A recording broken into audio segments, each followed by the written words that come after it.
and the Persian, asking Raoul to deaden the sound of his footsteps, led him down passages which Raoul had never seen before, even at the time when Christine used to take him for walks through the labyrinth.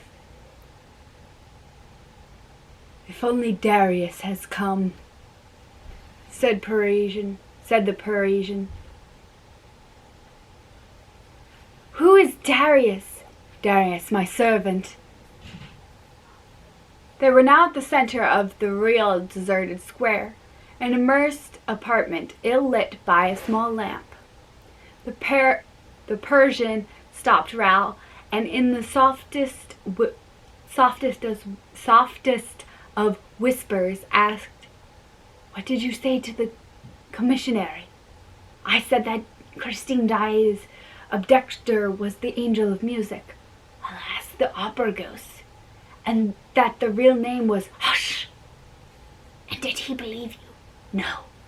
"He attached no importance to what you said?" "No." "He took you for a bit of a madman?" "Yes." "So much better. So much the better," sighed the Persian, and they continued their road, after going up and down several staircases which Raoul had never seen before, and two men found themselves in front of the door, which the Persian opened with a master key. The Persian and Raoul were both, of course, in dress clothes, but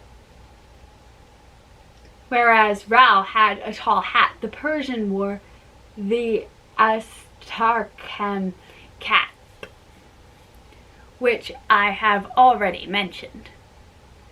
It was an infringement of the rule which insists upon the tall hat behind the scenes, but in France, foreigners are allowed every license.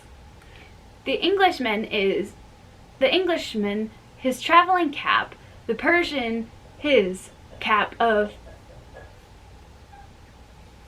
Astrakhan.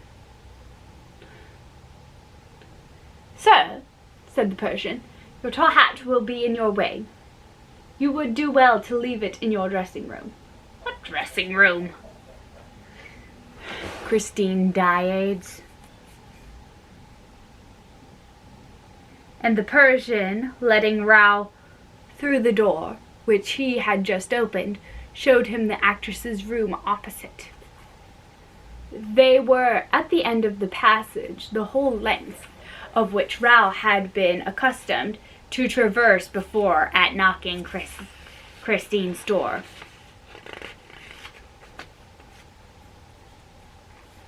"How well do you know the opera, sir?" "Not so well as he does," said the Persian modestly, and he pushed the young man into Christine's dressing room, which was as Raoul had left it a few minutes earlier. Closing the door, the Persian went to a very thin partition that separated the dressing room from the big lumber room next to it. He listened and then coughed loudly. There was a sound of someone stirring in the lumber room, and a few seconds later a finger tapped on the door. "Come in," said the Persian. The man entered, also wearing an Astrakhan cap and dressed in a long overcoat. He bowed and took a richly carved case from under his coat, put it on the dressing table, bowed again, and went to the door. "Did no one come in, Darius?" "No, master." "Let no one see you go out." The servant glanced down the passage and swiftly disappeared. The Persian opened the case. It contained a pair of long pistols. "When Christine Daae was carried off, sir, I sent word to my servant to bring me these pistols. I have had them a long time, and they can be relied upon." "Do you mean to fight a duel?" asked the young man. "It will certainly be a duel, which we shall have to fight." said the other, examining the priming of his pistols. "And what a duel!" Handing one of the pistols to Raoul, he added, "In this duel we shall be 2-1, but you must be prepared for everything, for we shall be fighting the most terrible adversary that you can imagine." "But you love Christine Daae, do you not?" "I worship the ground she stands on. But you, sir, who do not love her, tell me why I find you ready to risk your life for her. You must certainly hate Eric." "No, sir," said the Persian sadly. "I do not hate him. If I hated him, he would long ago have ceased doing harm."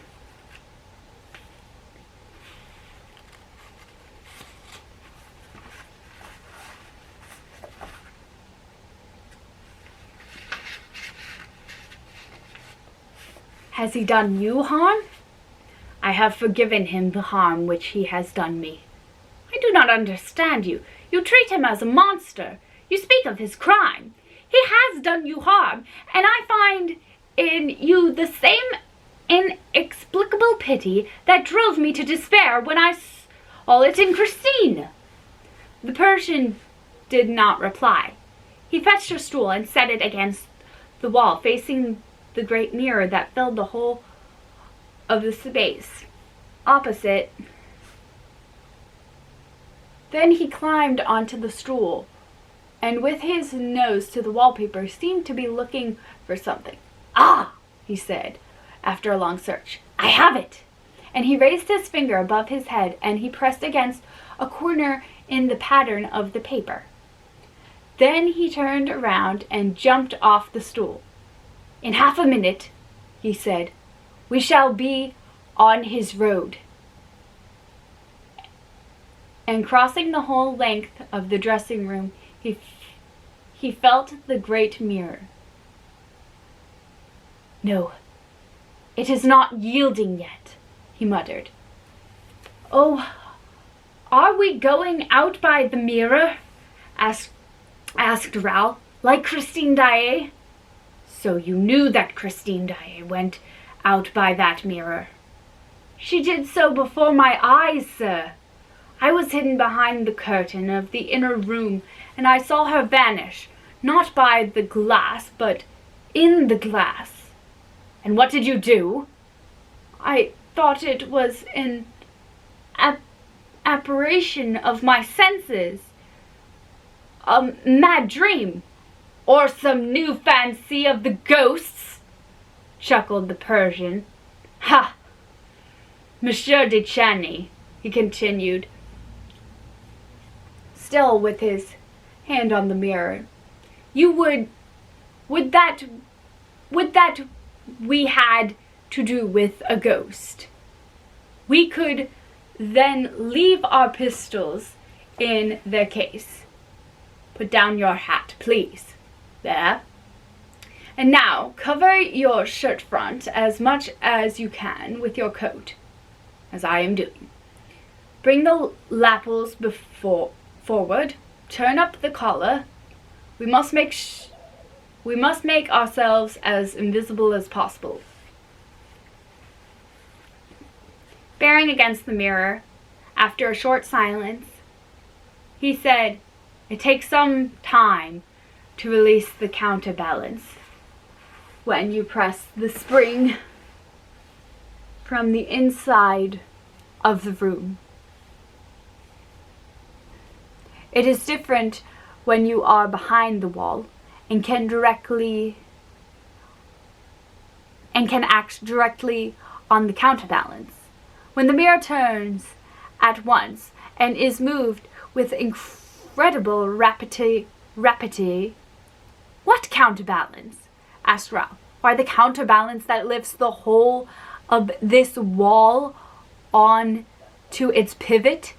You surely don't expect it to move of itself by enchantment. If you watch, you will see the mirror first rise an inch or two, and then shift an inch or two from the left to the right. It will then be a pivot and will swing around. It's not turning, said Ral impatiently. Oh, wait. You have time enough to be impatient, sir. The mechanism has obviously become rusty, or else the spring isn't working. Unless it is something else, added the Persian anxiously. What? He may simply have cut the cord of the counterbalance and blocked the whole apparatus. Why should he? He does not know that we are coming this way.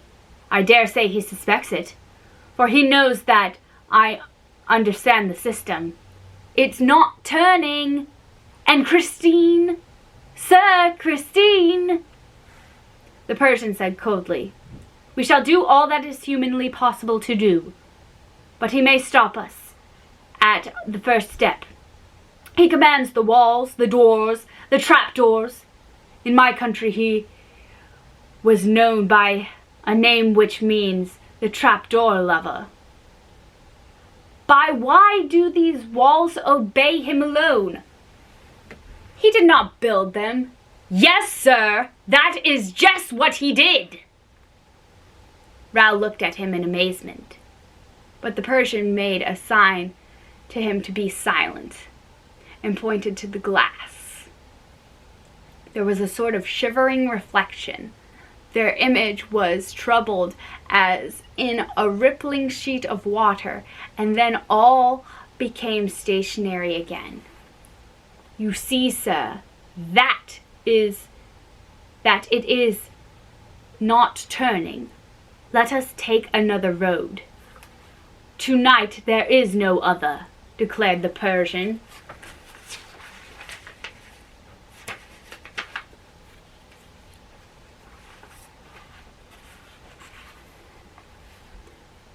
A singularly mournful voice.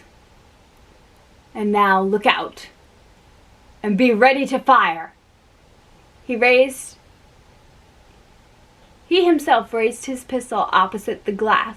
Ral imitated this movement. With his free arm, the Persian drew the young man to his chest, and suddenly the mirror turned.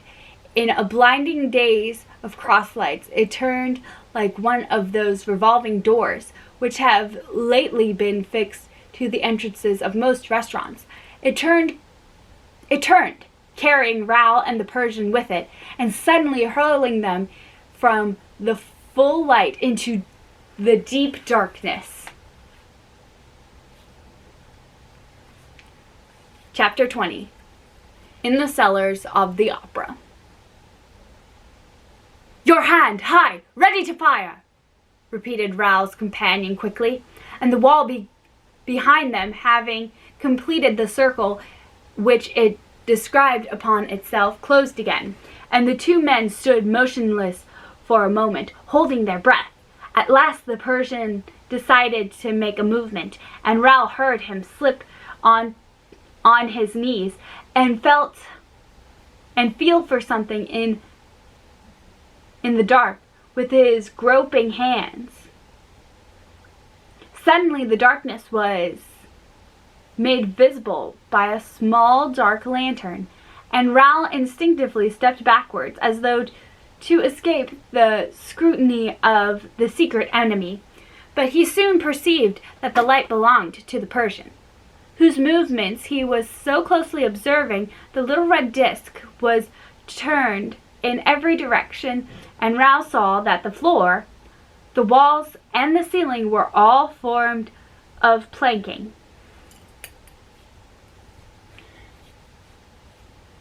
It must have been the ordinary road taken by Eric to reach Christine's dressing room and impose upon her innocence. And Ral, remembering the Persian's remark, though that it had been mysteriously constructed by the ghost himself. Later, he learned that Eric had found all prepared for him, a secret passage along known to himself alone, and contrived at the time of the Paris Commune to allow the jailers to convey their prisoners straight to the dungeons that had been constructed for them in the cellar.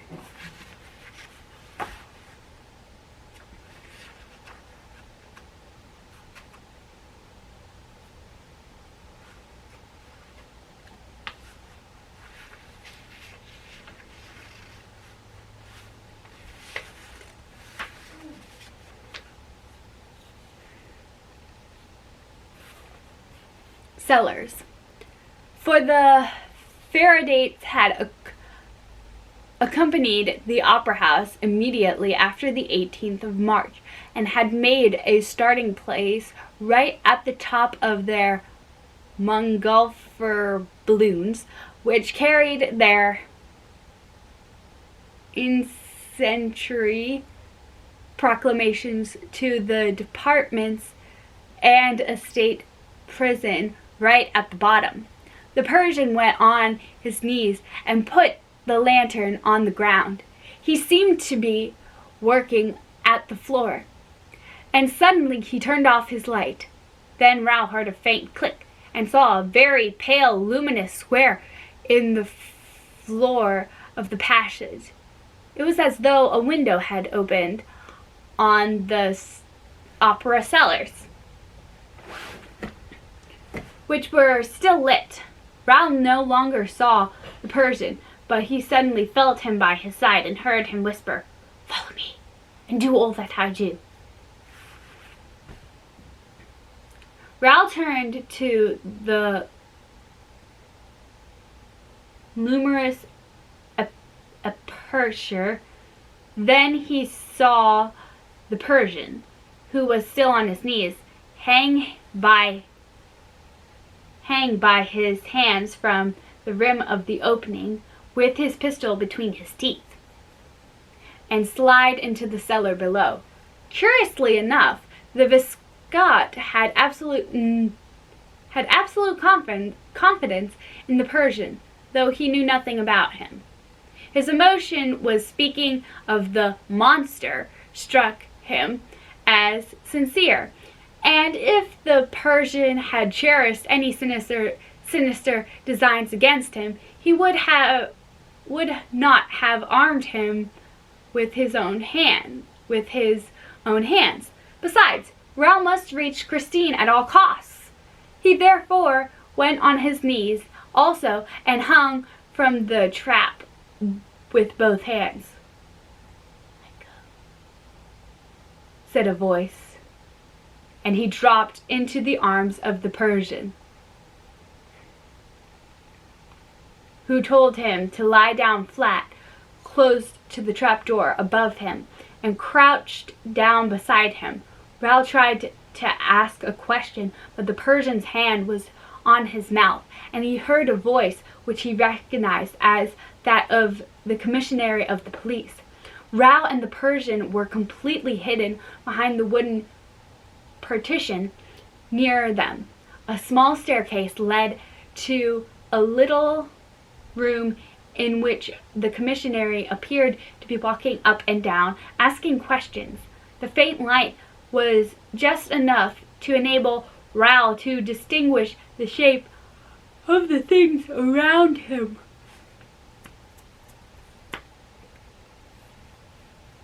And he could not restrain a dull cry. There were 3 corpses there. The first lay on the narrow landing of the little staircase, and 2 others had rolled to the bottom of the staircase. Raoul could have touched one of the 2 poor wretches by passing his fingers through the partition. "Silence," whispered the Persian. He too had seen the bodies, and he gave one word in explanation. The commissary's voice was now heard more distinctly. He was asking for information about the system of lighting, which the stage manager supplied. The commissary, therefore, must be in the organ or its immediate neighborhood. Contrary to what one might think, especially in connection with an opera house, the organ is not a musical instrument. At that time, electricity was employed only for a very few scenic effects, and for the bells. The immense building and the stage itself were still lit by gas hydrogen. Hydrogen was used to regulate and modify the lighting of a scene, and this was done by means of special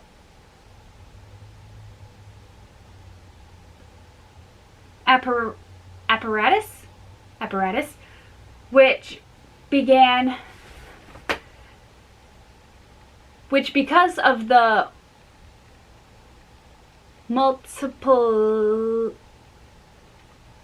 multiplicity of its pipes was known as the organ. A box beside the prompter's box was reserved for the chief gas man, who from there gave his orders to his assistants and saw that they were executed.